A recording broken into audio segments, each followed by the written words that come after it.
Hello everyone, now welcome to my YouTube channel LP Edutech. If you are new to my channel, please like, share and subscribe it. Stay tuned and stay together. Today we are going to start with the lesson number 7 of Geography Standard 10, entitled as Human Settlements. So it is totally depends on the settlements of the human and various pattern that we are going to see in India and Brazil. So before we move ahead further, let us have a look at the type of the settlement first. This is a very basic thing that you must know first, so that it will be easy for you to understand the settlements and its type. Now let us have a look at the type of the settlements.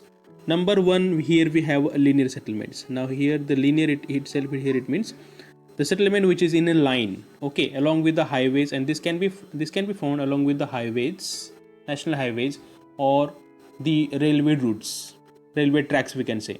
So on the national highway and the railway tracks which is clear cut and straight in line, so along with the roads, such type of settlements are found. So therefore it is called as a linear settlement. Now second, here we have a round type of settlements. Now second one, now look at this, here it is a round is created, so settlements develop around it, develops around it, so therefore it is called as a round type of settlements. Something is there naturally made or artificially made, so around to which the settlement keeps on settling. Let's take example of Lonar Lake in Buldhana district, which is in Maharashtra. So it is naturally made, and it had been created because of the fall of meteorite. So as the availability of water is the rich mineral source, it has available there, so therefore the round type of settlement is created. This is the example of round type of settlements. Now next we have a square type of settlements. Now number 3, we have a square type of settlements. Now we can find the square type of settlements, okay, where 3-4 roads are meeting, so it becomes the square, right? It becomes the square, and along with those 3-4 roads the settlements are developed, so it becomes a square in a shape, it looks square, so therefore it is called as a square settlement. Then here we have a crossroad settlements, where the two roads cross. See here the two roads cross, they crisscross each other, so along to that crossroad the such settlements are developed. So the shape which it takes, so it becomes the cross, so it is called as a crossroad settlements. And the last one is a T shaped. Now you can see the shape of T, where the 3 roads are meeting here, 1, 2 and 3. So 1 or 2 roads are meeting directly, mainly to the national highways, the other state highway when it meet. So at the meeting point or meeting station, such type of settlements are formed. So it's a really interesting thing to learn. So this is just an example of linear settlement. Can you see how it is developed along with the highways? Straight or linear settlement is developed along with the highways. So it is just an example. Even have a look at this one. This is called as a nucleated settlements. Okay, where the two roads meet, where the junction place is there. So at the meeting place, it is nucleated. That means it is centralized. So it is central at the one place, so it becomes nucleated settlements. And if you go along with it, if you go away from it, so it is a dispersed one. And sometime it is very isolated. Only very few houses we can see. So it is called as isolated one. And here is the linear one.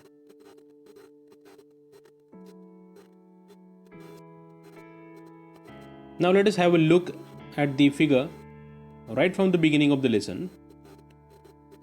Now study the two types of settlements pattern in India given in figure 7.1 and 7.2 AB respectively. Answer the following questions. Now here a few questions are asked. The 4 questions answers we are going to find here. Now here one is the figure. So what can you guess by this? So let us have a look. Identify the type of settlements. See the type of settlement, it is shown here. It is very much clear by the picture. You can easily guess the answer is. The figure 7.1a shows the dispersed settlement. 7.1a, it shows the dispersed settlements, and while figure 7.1b shows the nucleated settlements.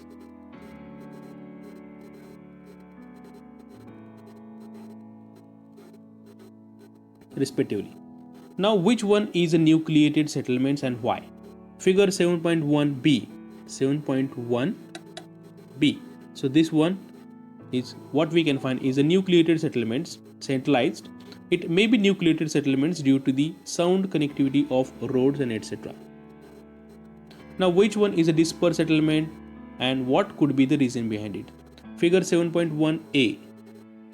Here it is. Figure 7.1a is a dispersed settlement. It may be dispersed settlement due to the poor connectivity of roads. Now, can you guess in which regions are those settlements located in India? The dispersed settlement shown in figure 7.1a is an area of village, possibly from the northwest part of India, because this is a highly mountainous area and it does not have a plain land. So settling at one place and concentrating settlements at one place, it is not at all possible. So it is dispersed. So northwest part of India,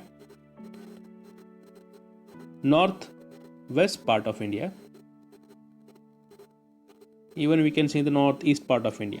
Even on the other hand, the nucleated settlement shown in figure 7.1b is the area of northern fertile plains. This nucleated one, it is the area of northern fertile plains where it is central, where all the factors for the settlements are convenient. So there human settlements is definitely going to establish. Now let us understand some basic things before we proceed ahead. Environmental factors governing settlements. Now, which factors are responsible for the settlements? Let us have a look. Number one, the relief of a land. So type of land. If the land is very much fertile, then more and more agrarian business can be carried out, and more population is going to settle over there. Second number, we have a climate. If the climate is very suitable and favorable, the more number of population is going to gather at the particular place. Therefore, we can see the places which has very mild climate, it is able to live over there. Whereas the climate is very hot one, it is impossible to live. For example, desert area, we cannot find the full settlements in a desert area because of hot climate. Then type of soil it has. If the soil is agrarian one, it's a very much fertile one, then those people who's engaged in the agriculture activities are going to settle over there, and due to the fertility of land, the production also increases, income also increases. So this thing is affecting. Again, the mineral deposits. The type of mineral deposit it has, based on this, the fertility and superiority is increased. In the water supply is the most important factor. Even we can find the many cultures are flourished on the banks of river. So water is a part and parcel of our life, without which we cannot survive. So this is the most important factor. Even here are some other factors also responsible for it. The defense on the top of hill, even the defense inside a river bend, the fertile soil, flat land, and fresh water access and transport and communication system. It is very much near and close and developed one, then it is very much easy to access the particular area. So that thing also affecting here a lot. So nucleated settlements are found throughout the plateaus region of Narmada Valley, paddy lands in Bihar, Uttar Pradesh, Vindhyan Plateau, and several other cultivated parts of India. So majorly it is found in the northern plains of India. We can see all these states are covered in the northern plains of India. On the other hand, the dispersed settlements are found in tribal parts covering central part of India. Now, which is the central part of India? Considering the map of India, we can find the Madhya Pradesh, the state got the status of central part of India, and Madhya Pradesh is famous where we can find in more number of tribal peoples. So we can find the dispersed settlements in tribal parts covering the central part of India, eastern and southern Rajasthan, Himalayan slopes, and land with dissected and uneven topography. It's not only in the central part of India, but along with the area where the eastern and southern Rajasthan part and the Himalayan slopes, where also we can find the dispersed settlement. Now you can observe here the eastern and the southern Rajasthan part, where also the dispersed settlement can be found, because the here we have the existence of Aravalli mountain range. So afterward it comes rain shadow area. So therefore it is the dispersed settlement. Now here we have the textbook before us. Now figure 7.2a, the lowland of Amazon river, and figure 7.2b, Sao Paulo. In figure 7.2a and b, you can see the images of two settlements in Brazil. One is from Amazon river basin in Brazil, while the other belongs to the coastal area. So 7.2b, Sao Paulo, belongs to the coastal area, and number 1, 7.2a, it belongs to the Amazon river basin. And the settlements can be called, now see here the question is asked which type of settlement pattern it is. So you can easily answer just by looking at the figure. 7.2b, Sao Paulo, it is nucleated settlement, whereas the 7.2a, the lowland of Amazon river basin, it has the dispersed settlement.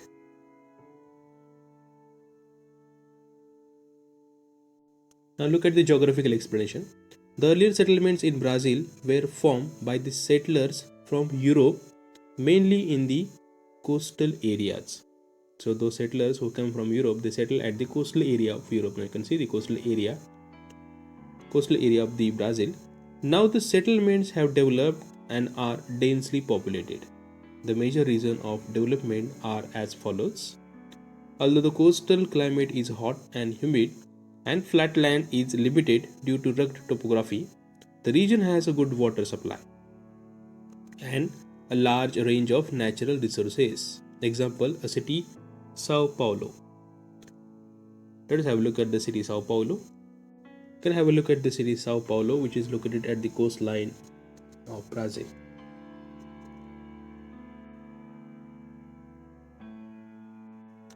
Now Sao Paulo has extensive area under rich soil, which makes it ideal for growing coffee.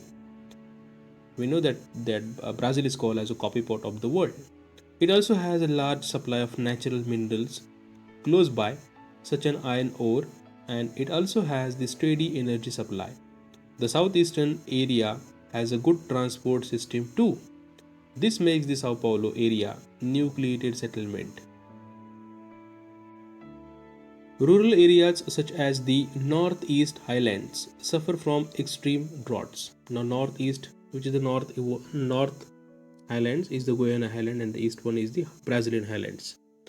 So due to the extreme droughts, which make it difficult for practicing agriculture, and hence settlements are sparse here, that is scattered one.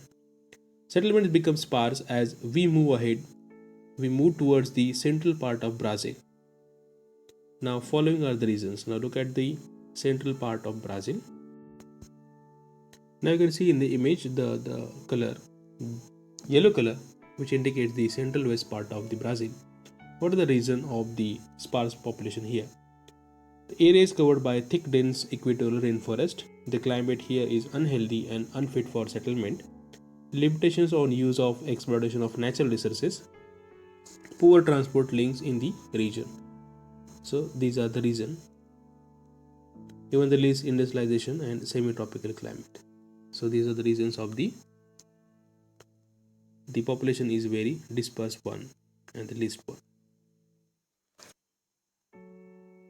Now let us continue. The urbanization in India. The level of urbanization is measured in terms of percentage of urban population to the total population. Now how much percentage of people living in urban area, based on its percentage that we are calculated. Now let us look at this can you tell section, which is highlighted one, the trend of urbanization in India. Now to the x-axis we have the years 1961 to 71, 81 and 2011. Okay. To the y-axis it shows the percentage of urban population. So it is clearly shown. Now based on this graph we have a few questions to answer. What was the percentage of urbanization in 1961? So here is the year of 1961 and we can easily got the answer that it is the percentage in the year 1961 is 18%. On the top it is given. In which decade was urbanization the highest? Now as the graph is ascending, it has reached to the high level, so we can get it. The urbanization was highest in the decades of 1970 and 80.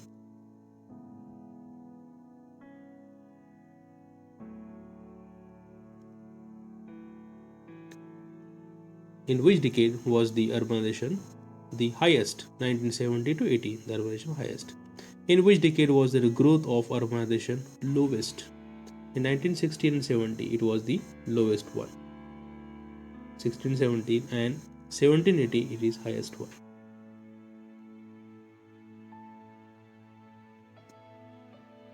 And it is gradually increasing. Even we can find the highest rate in 2011 as well. It has reached high point 31.2%.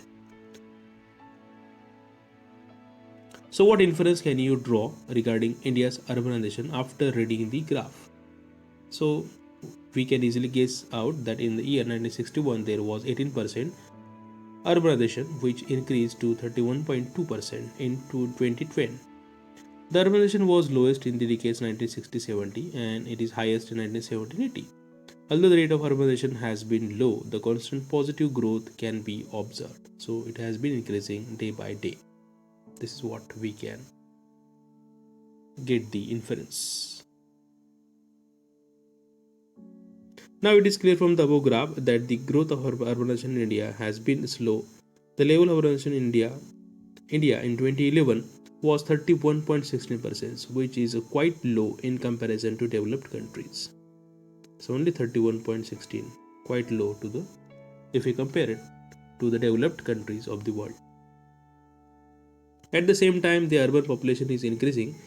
Expansion of the urban centers and emergence of new towns have played a significant role in the growth of urban population and urbanization in the country. Urbanization has been more in the southern part than in the northern part in India. Goa is the highest or most urbanized state with 62% population living in urban areas. Delhi is more than 80%. Now in the state of Tamil Nadu, Maharashtra, Gujarat and Kerala, urbanization is more. Even Himachal Pradesh, Jammu Kashmir, Uttarakhand, Bihar, Rajasthan are some of the states with low levels of urbanization. Now Brazil is one of the few developing countries which is highly urbanized. Now Brazil's substantial urban growth process is unique and one of the underlying factors contributing to its present day rapid economic growth. Today about 86% of Brazil population lives in an urban area. How much? It is totally 86%. Now definition of urban is not very clear in Brazil. Now how it is? Now let's have a look at this image. In Brazil, the rapid urbanization happened mainly in the south and southeast. So you can have a look at the down part, that is southern part of the Brazil. South, how it is mainly occupied. South and the southeast part, with Sao Paulo emerging as the major metropolitan cities and industrial area. Now look at here the Rio de Janeiro and the Sao Paulo. Here only the two cities that we can get the views. These are major enough and the most of the population is concentrated here only. So south and southeast part. So therefore the government is promoting go west. If you look at the western side of the Brazil, you can find it is very spare. It is very sparse one. Okay, dispersed settlement we can find. So therefore government promoting to go west and make urbanization in the western side of the Brazil as well, so it will reduce the pressure on few areas where the population is concentrated and will reduce regional imbalance in the country. Now let us have a look at this percentage of urban population of Brazil. Now in this Coruplit math, what the things that you are going to see. Let's have a look at here.